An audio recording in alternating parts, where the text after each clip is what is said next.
말씀은 느헤미야 1장 말씀입니다. 느헤미야 1장 1절부터 11절까지 말씀 보겠습니다. 구약성경 727쪽입니다. 구약성경 727쪽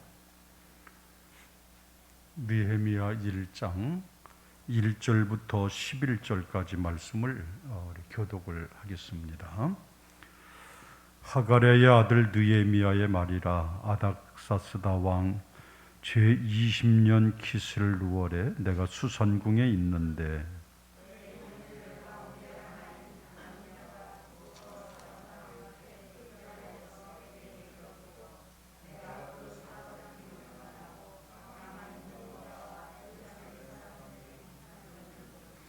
그들이 내게 이르되 사로잡힘을 면하고 남아있는 자들이 그 지방 거기에서 큰 환난을 당하고 능욕을 받으며 예루살렘 성은 허물어지고 성문들은 불탔다 하는지라.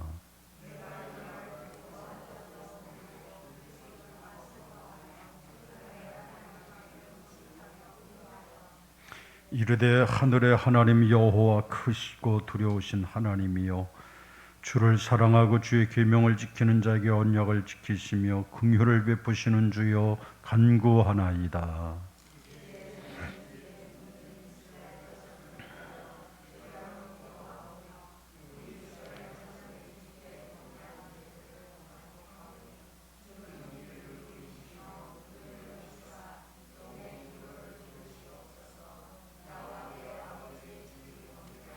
주를 향하여 크게 악을 행하여 주께서 주의 종 모세에게 명령하신 계명과 율례와 규례를 지키지 아니하였나이다.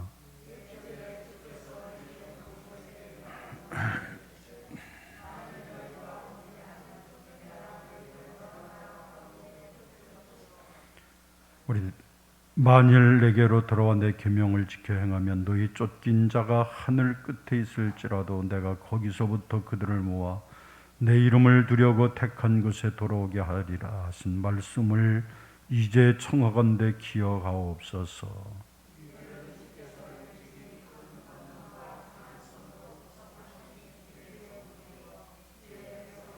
우리 다 함께 보겠습니다. 주여 구하오니 귀를 기울이사 종의 기도와 주의 이름을 경외하기를 기뻐하는 종들의 기도를 들으시고 오늘 종이 형통하여 이 사람들 앞에서 은혜를 입게 하옵소서 하였나니 그때에 내가 왕의 술관원이 되었느니라.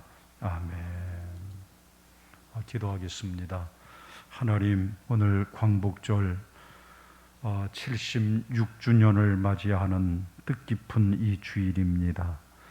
하나님, 이 나라에 하나님이 축복하셔서 광복의 기쁨과 은혜를 주셨건만 지금 이렇게 온 나라가, 온 백성들이 사분오열돼서 찢고 찢기며 먹고 먹히는 이런 가운데 있는데 우리가 광복의 의미를 깨닫고 오늘 하나님의 말씀 속에 진정 내 자신이 느헤미야가 되기를 결심하는 이 시간이 되게 하옵소서.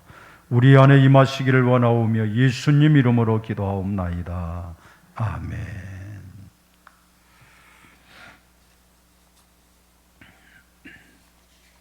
오늘은 우리가 일제의 압제 속에서 해방을 받은 지 76년이 되는 76주년이 되는 주일입니다. 또 오늘은 특별히 광복일 날, 이 광복절에 주일이 겹쳐서 더 뜻깊은 이런 의미를 갖게 되는 것 같습니다. 지금 보면은 저는 그런 생각이 들어요. 이 우리나라 이 역사가 고조선 때부터 지금까지 우리나라의 역사가 2,500여 년 됩니다. 그 2,500여 년 동안을 우리나라가 오면서 참 많은 예세의 영향을 받고 전쟁의 위협에 시달리게 되고 나라가 분열이 되고 참 그런 풍전등화와 같은 일들이 너무너무 많이 있었지요. 참 그러다가 우리나라가 이 광복절을 기점으로 해서 우리나라가 엄청나게 부흥하고 발전을 하고, 그래서 지금은 우리나라가 소득 대비를 보더라도 그렇고 우리나라 무역 규모량으로 보더라도 우리나라가 지금 세계 10대 강국에 들 만큼 엄청난 축복을 받은 나라이기도 합니다. 근데 우리가 너무 기뻐하고 이 엄청난 축복을 감사하고 살아야 되는데 우리 현실은 그렇지가 않아요. 원망이 더 많고 불평이 더 많고. 그러니까 여러분 참 놀랍게도요, 우리나라가 OECD 국가 가운데 자살률이 제일 많습니다. 참 모든 사람들이 감사를 모르고 하나님의 은혜인 줄 모르고 살아가는 것이 너무나 안타까운 거예요. 여러분, 제가 일부 예배 시간에도 말씀을 강하게 드렸습니다마는 우리가 이렇게 광복이 되고 해방이 될 거라고 여러분 누구 한 사람, 우리나라 사람이 기여한 사람이 있습니까? 아무도 없어요. 노력한 사람이 독립운동은 했지만은 이 광복을 하기 위해서 결정적으로 한 사람은 아무도 없어요. 우리가 한 게 아니에요. 누가 했습니까? 저는 하나님이 우리의 광복을 하나님이 하셨다고 생각해요. 하나님이 아니고는 할 수가 없는 거예요. 민족의 지도자들이 그렇게 많이 있었지만 그 지도자들이 우리나라 광복을 가지고 왔습니까? 아니에요. 겉으로 보기에는 미국이 우리를 도와줘서 했지만은 그것도 우리를 도와주려고 한 건 아니죠. 하나님이 하신 거예요. 그래서 이 광복이 정말로 의미 있고 우리 기독교인들 사이에는 이것이 너무너무 큰 축복이고 잊지 말아야 할 그런 것인데 우리는 그 은혜를 다 잊어버리고 그냥 저절로 우리나라가 된 것처럼 우리 민족이 잘나서 이런 것처럼 치고만장하고 살아간다는 말이에요. 저는 오늘 이 광복절에 느헤미야서 말씀을 한번 들여다보면서 느헤미야서에 나와 있는 상황과 우리 상황이 너무나 유사하고 비슷하다 생각을 합니다. 여러분, 유대인들의 역사는 우리보다 거의 배가 될 만큼 깁니다. 그들은 아브라함 때부터 유대인들의 역사를 쳐도 그들은 지금까지 한 4천여 년 이상을 역사를 간직하고 있습니다. 그래서 이 유대인들의 역사는 아브라함 때부터 지금까지 거슬러서 한 4천여 년 동안의 자기들의 역사를 가지고 있죠. 그런데 거기도 어마어마하게 참 우리 민족처럼 수많은 고난을 당했습니다. 핍박을 만났습니다. 너무나 어려운 일을 만난 거예요. 여러분 생각해 보십시오. 그 유다 나라에 그 나중에 유다와 이스라엘이 갈라지지 않았습니까? 그 유다 나라의 마지막 왕이 누구냐면 시드기야 왕이라고 하는 왕인데요. 이 시드기야 왕이 결국은 마지막 왕이 될 만큼 나라가 완전 풍전등화와 같이 그렇게 됐습니다. 왜요? 하나님의 말씀을 어기고 하나님의 뜻대로 살지 않아서 선자들이 계속해서 경고를 하는데도 말을 듣지를 않는 거예요. 그 하나님이 그들을 바벨론의 손에 붙이셔서 바벨론 때문에 나라가 망하게 된 거예요. 망하게 될 때 시드기야 왕 때 어떤 줄 아세요? 바벨론이 와가지고 그 왕이 보는 앞에서 왕의 아들, 왕자들을 그 자리에서 죽여버렸어요. 다 죽여버렸어요. 여러분, 그 심정이 어땠을까요?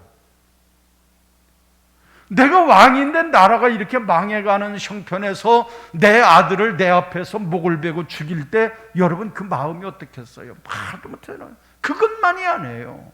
아들을 죽이고 나서 시드기야 왕의 눈을 빼버렸어요.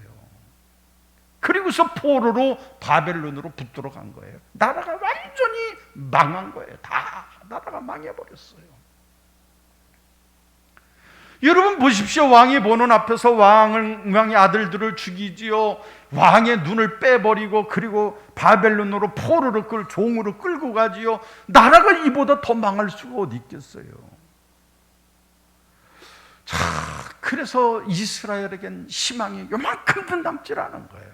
요만큼도 남질 않아. 젊은 사람들은 다 바벨론으로 포로로 붙잡혀 갔습니다. 어느 곳 하나 의지할 곳이 없습니다. 모든 것들이 다 절망적인 거예요. 그런데 그때에 이런 상황을 느헤미야가 알게 됩니다. 그 느헤미야가 아는데 어떻게 알았는가 하면은 참 하나님의 섭리가 말이죠. 그렇게 기세등등하고 유다의 왕의 눈을 빼버리고 포로로 잡혀고 젊은 사람들을 다 빼갔던 그런 바벨론 나라가 뜻하지 않게 다른 나라인 파사제국이라고 하는 그 나라가 바벨론을 점령을 해버려요. 그러니까 바벨론을 점령을 하고 보니까 파사가 볼 때 유다 젊은 청년들이 다 바벨론에 와 있단 말이에요. 그러니까 이 바벨론에 와 있으니까 이 바벨론에 와 있는 그런 청년들과 모든 사람들을 야 이거 안 되겠다. 그래서 그때 당시에 그 파사 제국이 큰 나라가 돼가지고 도가 127도가 있었습니다. 그래 127개의 도가 있는데 그 120개 도에 하나로 유다 나라를 편입을 해요. 자기 나라 도로 하나 편입을 해버려요. 그리고 나서 포로된 이스라엘 청년들을 자기 도로, 자기 고향으로 다 돌아가도록 했던 거예요. 이스라엘의 공로로 해방된 것이 아니에요. 거기도 똑같이 전적인 하나님의 은혜로 그렇게 완전히 이스라엘 백성들이 다 고향으로 돌아오게 된 거예요. 해방을 받은 거예요. 그때. 우리나라하고 어쩌면 이렇게 유사한지 몰라요. 우리나라도 우리의 힘으로 해방된 것이 아니라 우리의 노력으로 해방된 것이 아니고 우리의 어떤 의로 해방된 것이 아니고 전적으로 하나님의 은혜로 미국을 동원해서 이 땅에 일본이 두 손 바짝 들고 패망한 거 아니겠어요? 다 하나님의 은혜. 이스라엘도 마찬가지예요. 그들을 그렇게 포악하게 괴롭혔던 바벨론 나라가 파사제국의 정복이 되면서 파사가 그때 자기 나라 청년들을 그냥 다 돌아가라고 보낸 거예요. 이제 바벨론에 살지 말고 보내라. 그때 그 파사 나라, 파사 제국의 그 왕의 술 맡은 관원이라고 성경은 나오지요. 이것은 뭐냐? 왕의 생명을 책임지는 사람입니다. 오늘날로 말하면 굉장히 높은 지위에 있는 사람이에요. 그 사람이 누구냐? 느헤미야예요. 그 느헤미야가 왕궁에서만 있다가 그 소리를 자기 동생 하나냐를 통해서 이야기를 듣는 거지요. 형님, 이렇게 돼서 조국이 완전히 다 망했습니다. 너무 마음이 아픈 거예요. 나는 지금 혼자 잘 먹고 잘 살고 왕궁에서 그 최강의 파사나라 제국의 왕을 가까이서 보필하는 내가, 나는 잘 먹고 행복하고 잘 살 수 있는데 내 조국이 망했다는 이야기를 듣고 너무나 가슴 아파서 그는 통곡을 하는 거예요. 내 나라가 망했다니. 아니 세상에 내 나라가 망하다니. 그러면서 금식하면서 통곡을 하고 엎드려 기도를 하는 거죠. 그래서 자기 고향의 실상을 다시 한번 이렇게 물어보니까 그런 거예요. 1차로 그 포로로 돌아간 자기 백성들이 돌아와 보니까 나라가 엉망이 돼버린 거죠. 성전문은 다 떨어져 나가 있고 성벽도 다 무너져 버렸고, 우리가 제일 먼저 성전을 보수하자. 이렇게 우리나라가 이 모양이 됐으니 성전을 하는데 도무지 안 돼요. 그래서 1차 포로에서 돌아온 이들이 그것을 하려고 했더니 제대로 안 됐어요. 그래서 2차로 포로에서 돌아온 이들이 그때서 성벽을 재건을 하고, 그때서 막 하고, 그게 여러분 잘 아는 대로 학개 선지자, 스가랴 선지자, 이런 이들이 성전을 재건한 사람들이었습니다. 예루살렘 성벽이 무너졌습니다. 문들은 다 불타서 없어졌습니다. 그렇게 있기를 131년 동안을 그렇게 있었던 거예요. 그렇게. 그 해방된 지 60년이 되는 그때까지도 옛 모습 그대로 가장 성전을 어찌할 바 없는 거예요. 이방인들이 들어와서 모든 것들을 도적질해 갑니다. 그래서 그때 모든 것들이 나라가 패망합니다. 예루살렘에 살던 사람들은 이방 사람들이 자꾸 침입을 하니까 불안해서 못 살겠다. 그래서 나라를 자꾸 떠납니다. 예루살렘의 사람들은 점점점 인구가 줄어듭니다. 그런 이야기들을 하나니야를 동생인 하나니야를 통해서 이야기를 듣고 보니까 너무 아픈 거예요. 그래서 오늘 본문 3절 말씀에 보면 그러잖아요. 예루살렘 성은 다 회파되어 있습니다. 성문은 불타서 없어졌습니다. 포로에서 예루살렘에 돌아온 자들은 환난을 당하고 능력을 받고 있습니다. 바벨론으로부터 해방을 받았지만은 오히려 성전이 더 무너지고 나라가 피폐해졌습니다. 그때에 이 느헤미야 선지자는 그때 엎드려서 눈물로 기도하는 거예요. 고향 생각만 하면 눈물이 나서 견딜 수가 없는 거예요. 견딜 수가 없는 거예요. 그래서 하나님 앞에 엎드려서 슬피 통회하면서 엎드려 기도했던 것이 이 느헤미야 선지자 이야기입니다. 저는 오늘 광복절 76주년을 맞이하는 뜻깊은 날입니다. 참 뜻깊어요. 근데 어제 뉴스를 보니까 안양에서 그랬다죠. 안양에서는 우리나라 태극기 대신에 남북한이 함께 쓰는 한반도기를 그 시내에다 다 걸었대요. 그러니까 한쪽에서 아니 웬 한반도기, 우리나라 태극기는 어디 가고 한반도기가 어떻게 됐냐, 막 시민들이 또 들고 일어나는 모양이에요. 그랬더니 안양시에서 생각하고 있다. 그 옆에다가 그럼 우리 태극기를 같이 건다. 걸었는지 안 걸었는지는 모르겠어요. 그래서 우리나라는 지금도 좌와 우가 피 터지게 아주 죽기 살기로 지금 싸우고 있어요. 죽기 살기 있어요. 오늘 수많은 단체들이 8.15 집회를 한다고 지금 뭐 광화문으로 모이라 그래서 8월 15일 날 오늘 광화문 집회를 한다고 지금 해놨었지요. 그랬더니 또 정부에서는 광화문에는 한 사람이라도 모이면 가만 안 둔다. 재난지원금도 안 줄 거고 아주 그래서 협박을 대단히 해서 지금 그것뿐만 아니라 그래도 모여드니까 대한민국에 있는 모든 경찰차를 다 동원을 해서 광화문 주변, 청와대 주변, 저 밑에 서울역 주변까지 그냥 다 차로다가 해서 꼼짝달싹을 못하게 만들어 놨습니다. 어제 제 친구가 시내 갔다가 왔는데 불시에 검문을 하더라는 거예요. 왜 검문하냐?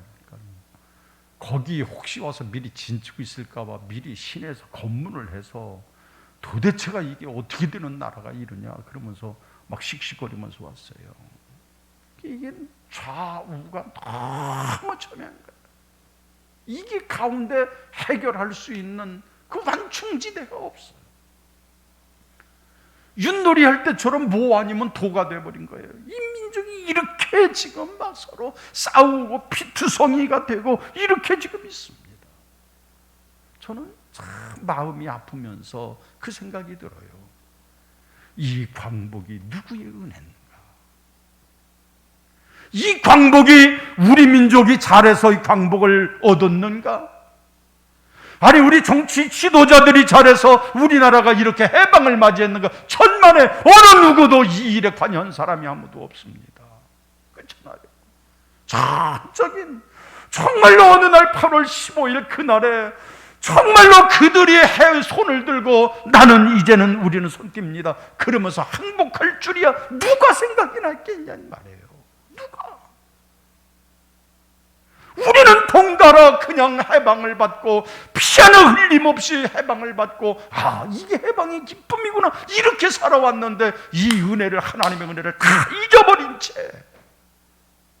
우린 지금도 그것이 다 내 탓이고 우리가 잘나서 그런 걸로 알고 광복의 기쁨을 모르고 우리는 살아가고 있습니다. 자, 보통 문제가 아니에요. 오늘 문제가 점점점 커지고 있습니다. 여러분, 요즘 계층 간의 갈등이 얼마나 심각한지 몰라요. 여기도 우리 젊은 청년들이 있지만 이 젊은 청년들과 우리 기성세대와는 대화가 안 됩니다. 안 돼요. 우리 연세 좀 드신 분들이 과거 얘기를 하면, 아유, 꼰대 왔다, 꼰대 아예 안 듣습니다. 우리 나이 먹은 사람들은 그러잖아요. 아, 옛날 라떼는 말이야, 그때는 말이야, 이렇게. 그리고 요즘 젊은 사람들은 커피점에 가서 라떼 커피를 안 마신대요. 꼰대들이 하는 얘기라고 합니다. 이 세대 간의 갈등이 얼마나 심각한지 몰라요. 가정에서 자녀와 부모의 대화가 끊어진 지가 오래됐습니다. 아무리 이야기를 해봐도 우리 아버지가, 우리 어머니가 내 소리를 못 알아들으니까 얘기를 거부하고 살아갑니다. 보통 문제가 아니에요. 3만 불 시대를 넘었다고 우리가 과신하고 교만해져 있지만 너무나 어렵습니다. 정말 갈 길이 너무 많아요.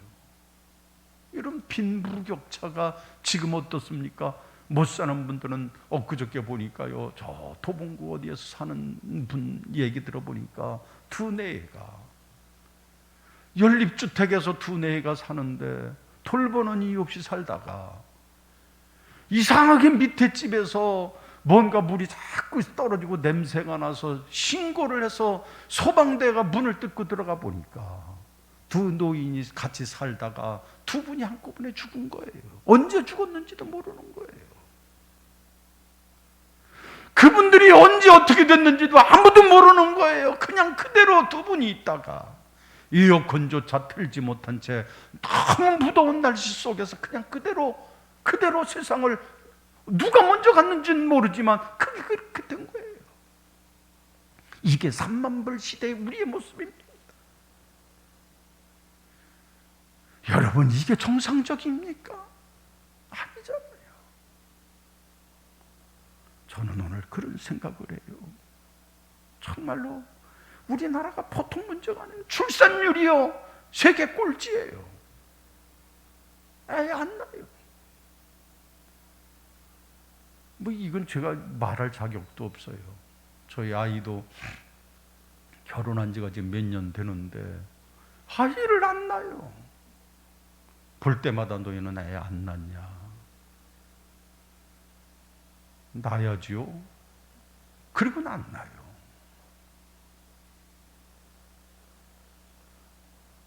출산율이 세계 최고 저예요. 그리고 여러분 또 어떤 줄 아세요? 자살률은 OECD 국가 가운데 최고예요. 이게 뭡니까? 빈부격차가 말로도 할 수가 없어요. 보통 문제. 노령화 문제가, 우리나라가 노령화 시대가 급작이 와서요, 지금 우리 시대가 어떤 줄 아십니까? 인구 3명이 노인 1명을 책임져야 되는 시대가 다가왔습니다. 초고령 사회가 됐어요. 저도 이제 그쪽에 속하지만은 이 정말 보통 문제가 아니에요. 요즘 길거리에 가보시면 운동하는 분들이 거의 연세 드신 분들이 많아요. 오래 사시려고. 근데 어떤 때 그거 보면서도 좀, 어떤 때는 좀 그래요. 아이고, 어떻게 하려고 그러나.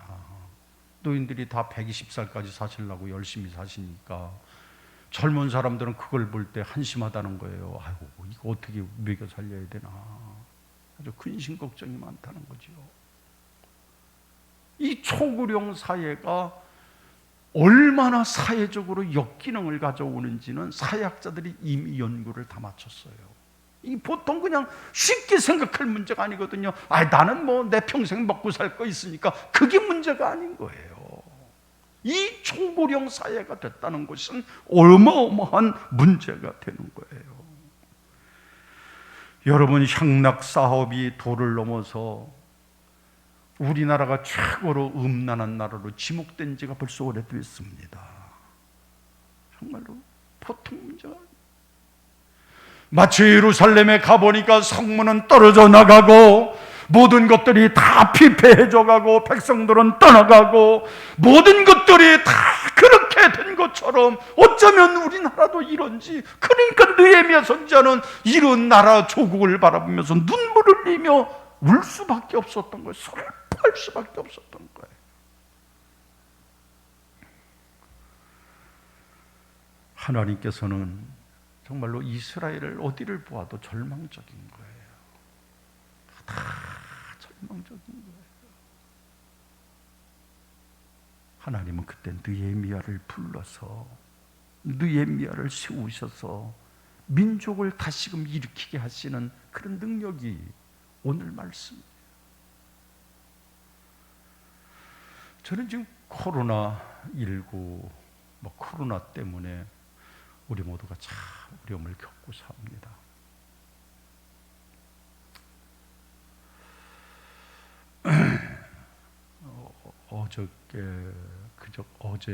그저께 제가 누가 제 아는 목사님 하나가 카톡으로 유튜브 내용을 보내줬어요. 그래서 그걸 그냥 보는데 서울대학교 의과대학 교수인 이왕재 교수가 대담을 한 내용들을 보내줬더라고요. 저는 유튜브를 잘 안 보려고 그래요. 유튜브는 그 방송이라고 하기는 좀 그러니까 너무 자기 쪽 의견만 그냥 얘기를 할 뿐이에요. 그러니까 좌든 우든 극단적으로 대화를 하고 극단적인 얘기를 하니까 자칫 잘못하면은 우리의 균형을 잃어버려요. 그래서 그냥 아주 눈만 뜨면은 유튜브 보시면은 조금 위험해질 수도 있습니다. 옳고 그름을 떠나서 균형이 무너져 버리는 거예요. 그래서 저는 그렇게 많이 썩 보지는 않고, 저는 주로 보는 유튜브가 농사 짓는 유튜브를 봐요. 그리고 어떻게 지금은 뭘 심어야 될까? 지금은 뭐를 어떻게 해야 되나? 도무지 농사를 모르니까 어디 가서 물어볼 수도 없고, 그러니까 유튜브밖에 의지할 게 없어요. 근데다가 또 농기계가 많으니까 농기계 고치는 것도 어떻게 고치나? 밥 먹다가 유튜브를 봅니다. 예초기는 이렇게 고치는 거구나. 관리기는 이렇게 고치는구나. 그래서 그런 거를 주로 보는데, 그게 와서 좀 보니까 제가 이왕재 교수는 이미 좀 알고 있는 분인데 그분 대담을 하면서 얘기를 해요. 나는 감염학자입니다. 어쩌면 대한민국의 감염학자에 저는 정말로 학자입니다.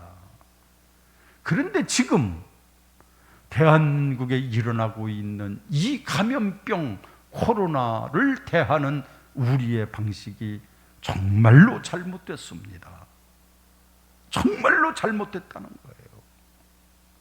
코로나는 이렇게 해야 할 것이 아닌데도 이렇게 하는 게 정말로 문제입니다. 코로나 때문에 죽은 사람보다도 코로나를 걸리지 않고 해서 맞아서 백신 맞아서 죽는 사람이 훨씬 많습니다. 그러면서 젊은 사람들을 얘기하는 거예요.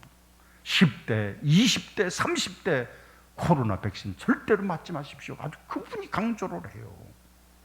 그런데 이 양반 또 이거 하다가 또 잘못되는 거 아닌가 싶을 만큼 강력하게 해요. 이 코로나 때문에 젊은 사람들은 절대로 죽는 사람이 없다는 거죠. 그런데 그 코로나로 인해서 백신 때문에 젊은 사람들이 막 죽어간다는 거예요. 어느 날 고등학생이 죽어가기도 하고 젊은 청년이 죽어가기도 하고 막 그 백신 때문에 죽어가니까 젊은 사람들 절대로 백신 맞지 말라고 신신당부를 하면서 교회 얘기를 거기서 한마디를 꺼내는 거예요. 오늘 교회가 이게 뭡니까? 라는 거예요. 대해서 알지도 못하면서 목사님들이 처음에 정부의 발표만 믿고서 다 우린 예배 안 드립니다, 우린 영상으로만 하지 예배 안 합니다, 마치 예배 안 드리는 것을 자랑하듯이 목사님들이 다 해놓고 교회 다 무너지게 만들고, 이게 뭐 하는 겁니까? 라는 거예요. 굉장히 부끄러워지더라고요. 여러분, 정말로 우리 신앙이 보통 문제, 신앙이 다 무너져 버렸어요. 과거에 내가 주님을 위해서 살고 주를 위해 죽겠다고 고백하던 그 고백마저도 이제는 공연불처럼 그 말조차도 없어져 버렸어요. 여러분, 사실 교회 안에서 예배 드리다가 코로나 걸린 적 있어요? 없어요. 그런데도 교회에 오면 코로나 걸리는 줄 알고, 교회 가면은 뭐가 되는 줄, 잘못되는 줄 알고, 그러다 보니까 한순간 교회 신앙이 다 무너져 버린 거예요. 어쩌면 대를 이어서 전통적으로 이어오던 그 신앙마저도 다 무너져 버리고, 지금 교회가 다 풍지박산이 되어버리지 않았습니까? 근데 실제로 코로나 때문에 이렇게 됐을까요? 천만 아니라는 거지요. 코로나는 전혀 관련이 없다고 얘기를 하면서 그 얘기를 하는데 부끄러지기도 하고, 정말 이 시대에 우리가 뼈 깊이 새겨야 될 말이구나, 이런 생각도 들었어요. 여러분, 이 시대에 우리가 어떻게 살아야 할까요? 오늘 광복절을 맞은 우리들 어떤 마음으로 살아야 될까요? 나는 느헤미야를 본받아야 될 거라고 생각합니다. 느헤미야처럼 정말로 느헤미야 같은 마음으로 이제는 내 백성들에게 소망을 주고 새 백성들에게 희망을 주고 위로를 주는 사람, 느헤미야가 돼서, 내가 느헤미야가 돼서 정말로 풍전등화와 같은 이 나라 민족을 위해서 눈물로 기도하고 눈물로 저들을 바라볼 수 있는 긍휼의 마음이 우리 마음속에 있어야 되지 않겠는가?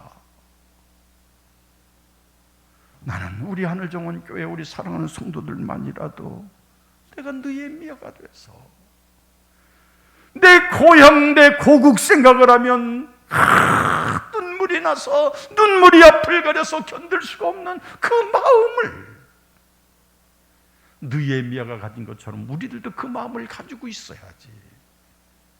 이쪽 저쪽으로 교회에서도 나뉘어서 이놈 새끼들 이렇고 또 저놈 새끼들 이렇고 잘하는데 왜 이래, 서로 교인들끼리 들러붙고 싸움질이 나고 네가 옳으냐 내가 옳으냐. 여러분, 정치인들은요 숨 쉬는 것 빼고는 믿을 거 아무것도 없어요. 제가 언제 한번 옛날에 우리 국회의원을 초빙을 해서, 제가 잘 아는, 지금도 여당 대표를 하는 사람 제가 잘 알죠. 저한테 몇 번 편지도 보내주고 뭐 그랬었어요, 과거에. 내 얘기가 그래요. 목사님, 정치하는 사람들 믿지 마세요. 자기들이 그 얘기예요.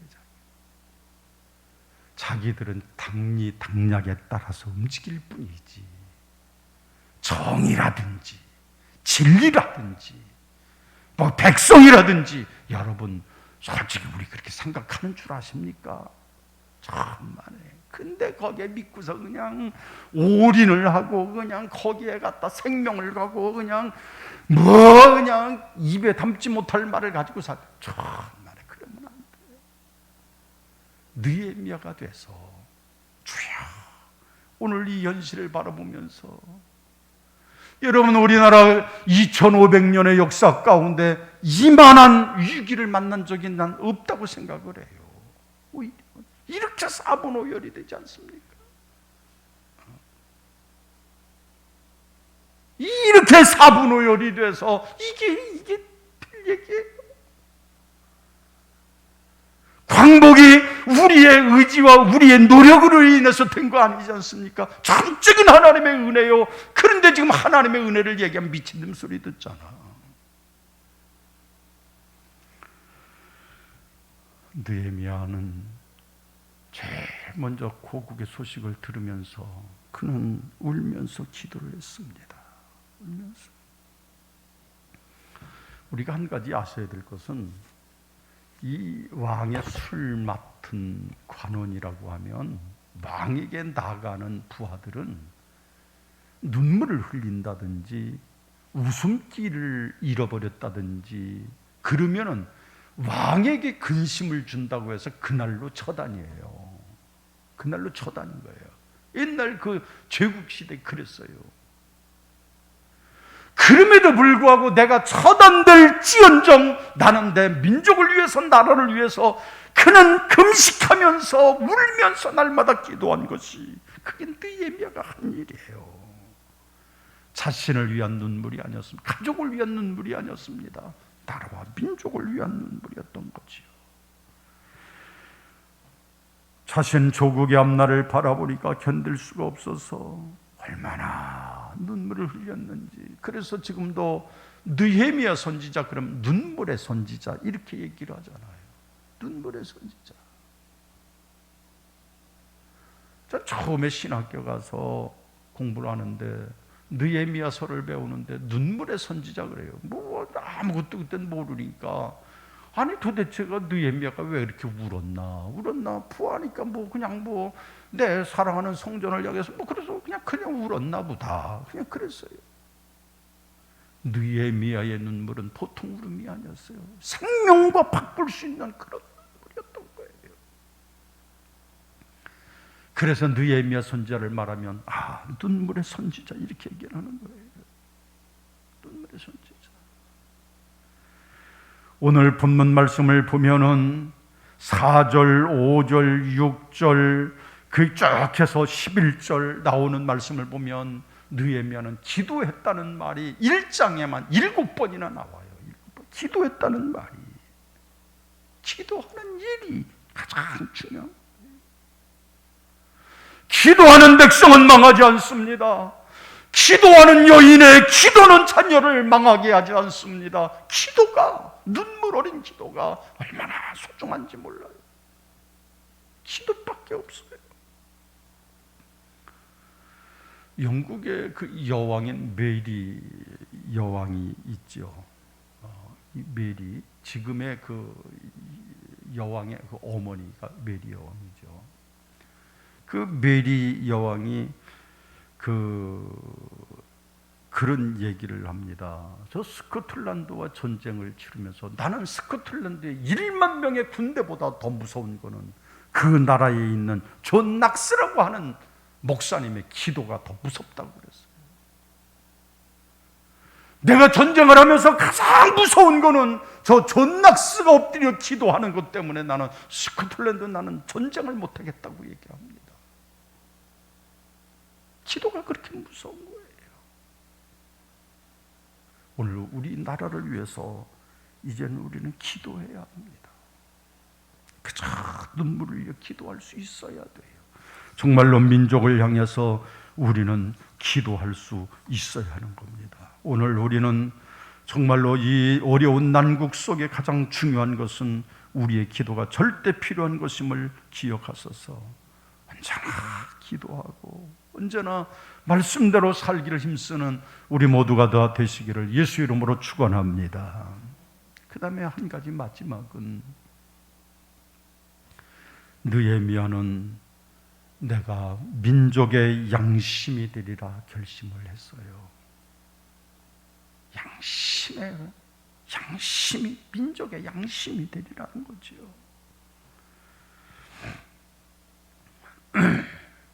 여러분들 혹시 지금도 로마가 있죠. 로마가 있지만은 지금은 현대적으로 이탈리아 안에 로마국이라고 하는 조그마한 나라가 바티칸이 있는 그렇게 되지요. 그래서 공식적으로 뭐 군사를 갖거나 한 로마가 없습니다. 이탈리아 안에 있는 조그만 뭐라 그럴까요? 도시라고 그럴까요? 그래서 로마 교황청이 그 안에 있지요. 이탈리아 안에 있습니다. 그런데 그 로마가 세계를 패권을 쥐고 흔들던 나라 아니겠습니까? 그 로마가 우리가 보통 역사적으로 보면은 1000년의 역사를 가지고 있습니다. 우리나라 같은 경우에는 조선의 역사가 몇 년이에요? 겨우 500년 역사가 안 되잖아요. 조선의 역사가. 근데 이 로마의 역사는 1000년이 넘는 그런 역사를 가지고 있는데 최고 호화스럽고, 로마의 역사를 보면 최고의 문명이었고 최고의 도시국가였잖아요. 그래서 로마가 질주하는 곳마다, 그러니까 뭐예요? 로마가 가는 곳이 곧 길이 되는 거예요. 엄청난 패권을 가지고 있었던 나라인데 로마가 어느 한순간에 갑자기 몰락해버려요. 너무나 힘없이 로마가 몰락해버리고 패망을 하고 멸망을 했습니다. 그래서 지금도 수많은 사람들이 왜 로마가 멸망을 했을까? 왜 도대체 로마가 왜 멸망을 어떻게 이렇게 허망하게 했을까? 그런 얘기들을 많이 하는데, 일부 어떤 사람들은 이야기를 합니다. 너무 향락에 물들어 있기 때문에 그랬다. 그래서 로마의 옛날 그 폼페이라든지 이런 데 가보면 그 화산재로 다 도시 전체가 뒤집혀가지고 순간에 그냥 다 있잖아요. 근데 그 화석 속에서 남녀 젊은 사람들이고 남녀노소 불문하고 이 성적인 교제하는, 그러다가 대낮에 화산재를 뒤집어 쓰고 죽은 사람들이 화석이 많아요. 부둥 켜고 있는 경우도 많고요. 뭐 그런 게 많아요. 그리고 여러분, 그때 당시에 어때요? 완전히 타일로다가 다 깔아놓고 있는 목욕탕 시설들이 있고요, 수세실 화장실이 그때 다 있었어요. 어마어마하게 로마가 대단했습니다. 근데 그 나라가 안 죽은 거예요. 그래서 향락 때문에 그랬다, 그런 사람들이 있습니다. 또 어떤 사람들은 여러 가지 이유를 댑니다. 사람들이 너무 향락에 젖어 있으니까 아이를 낳지 않아서 인구가 감소하는 문제가 제일 컸다. 그 인구 감소가 사실 로마의 패망이죠. 그러니까 인구가 없으니까 군대 보낼 사람이 없는 거예요. 그러다 보니까 다른 나라에 있는 사람들을 돈 주고 사와서 군대를 시키는 거예요. 다른 나라 사람, 용병을 데리고 와서. 결국은 로마가 멸망한 게 용병 때문에. 그런데 에드워드라고 하는 사람이 그 쓴 책을 보면은 로마 제국의 몰락이라고 하는 책이 있어요. 그 로마 제국의 몰락이라고 하는 책을 보니까 로마가 멸망당했던 5가지 이유에 대해서 얘기를 하는데요. 그분도 시각이 거의 비슷하지만, 첫째는 이혼의 급속한 증가로 인해서 인구가 감소가 된 것이 로마 제국의 멸망한 원인이다, 첫째로 보았고, 두 번째로는 세금 때문에 점점점 세금이 높아져서, 왜냐하면 귀족들이 자기 생활을 잘 하려니까 세금이 높아질 수밖에. 그러니까 결국은 밀란이 일어나고 로마가 멸망 지경에 이르렀다 되는 거죠. 그 다음에 세 번째가 지나친 쾌락 추구에, 너무나 쾌락을 추구하고, 그래서 결국 로마가 몰락했다. 그 다음에 네 번째가 인구 감소로 인해서 군비를 확장해야 되는데 사람을 들여왔던 용병이 문제였었다, 이런 얘기를 하고, 그 다음에 5번째가 참 마음을 아프게 하는 거예요. 당시에 생활과 멀어진 무력한 종교 때문에 로마는 멸망했다, 이렇게 본 거예요. 이 얘기 뭔지 아십니까? 그때 당시에 로마의 종교는 뭐예요? 로만 가톨릭이에요. 지금 천주교예요. 교황청이 아직도 있잖아요. 처음에 이 황제들이 얼마나 기독교를 탄압을 했습니까? 여러분, 까타콤이라고 하는 걸 아시지요? 초대교회 때 수많은 사람들이 그 까타콤베에 들어가서 다 순교를 하고 죽고 다 그랬습니다, 거기서. 그런데 콘스탄티 황제가 됐는데, 거기 보면 여러 가지 이야기도 있죠. 콘스탄티가 황제가 됐는데 한 번은 콘스탄티 어머니가, 그 황제 어머니가 아들에게 찾아왔습니다. 아들, 나 어저께 꿈을 꿨는데 너무나 희한한 꿈을 꿔서 내가 찾아왔습니다. 이 얘기를 들어보니까 십자가가 표시되어 있는 그런 군대들이 나타나는데, 하늘에서 자꾸 군사들이 내려오더니 그 군사들이 콘스탄틴 왕자를 도우면서 나라가 부강해지는 꿈을 꿨다는 거예요. 그 어머니 이야기를 듣고서 어머니의 권고로, 환상을 본 권고로 콘스탄티가 예수를 믿고 나라를 국교화시켰다, 이렇게 얘기를 하는데 어떤 사람은 그렇게 얘기를 하지 않아요. 어떻게 얘기를 하느냐? 결국 콘스탄틴 왕자가 자기의 권한을, 자기의 그 영역을 더 넓혀가기 위해서는 그걸 어떻게 할까? 보니까 기독교인들이 너무나 무섭게 잘하는 거예요. 숨어서까지라도 그들은 죽음을 무릅쓰고라도 복음을 전파하는 그들을 보면, 아, 내가 기독교인이 돼서 저 기독교인들을 정부로 끌어들여서 결국은 저 기독교인들의 조직력을 가지고 넓혀나가자, 이런 생각으로 예수를 믿었다, 이렇게 얘기를 하죠. 근데 그 결과 어떻습니까? 콘스탄틴 황제 이후부터 교세가 갑자기 국교화를 시켜놨으니까 갑자기 커지죠. 그러니까 이 로마의 교회들이 갑자기 커집니다. 어마어마한 돈이 들어왔습니다. 면죄부를 팔았습니다. 모든 것들을 다 교회 소유로 했습니다. 그러니까 교회가 어마어마하게 큰 부자가 되고 권력을 갖게 되는 거예요. 그러니까 그때부터 교회와 콘스탄틴 왕자가 하나가 되고 서로 간에 이게 돼서 나라가 그때부터 썩기 시작했고, 여러분 중세 기독교 로만 카톨릭의 부패함을 아시지 않습니까? 그래서 결국은 이 로마가 결국은 정말로 이 민족의 양심이 되어야 할 교회가 그렇게 되지 못했을 때 결국은 속해 있는 로마까지 다 멸망하게 만들었다. 이렇게 에드워드라고 하는 사람은 로마 제국의 멸망을 그렇게 보는 거예요. 저는 동의하고 있습니다. 사랑하는 여러분, 오늘 이 땅에 우리는 느헤미야가 돼서 이 땅에 우리가 양심이 되어야 됩니다. 우리가 민족의 양심이 되어야 됩니다. 다른 사람이 다 예라고 하더라도 아니요 할 때는 양심을 걸고 아니라고 말할 수 있는 양심을 지녀야 합니다. 모든 사람이 다 아니라고 말할지라도 나는 그리스도 안에서 정말로 민족의 양심이 돼서 마지막 예라고 대답할 수 있는 그런 자존감을 우린 가지고 살아야 합니다. 코로나 때문에 적당하게 예수 믿으려고 생각하지 말고 정말로 우리 민족의 양심이 돼서 참으로 그 모습으로 살아가는 것이 이 시대의 느헤미야가 되는 우리의 모습이 되어야 될 것입니다. 오늘 대한민국의 광복절 76주년 다시 한번 우리 마음속에 기억하시면서 이것은 하나님의 축복이고 하나님의 엄청난 은혜다. 나는 정말로 나라와 민족을 위해서 눈물을 흘리고 나는 우리 민족의 양심이 되어야 되겠다. 이 마음을 가지고 사셔서 민족을 살리는 우리 온 믿음의 성도들이 다 되시기를 주님의 이름으로 축원합니다. 기도합시다. 자비하신 주님, 오늘 광복절 76주년을 맞이했습니다.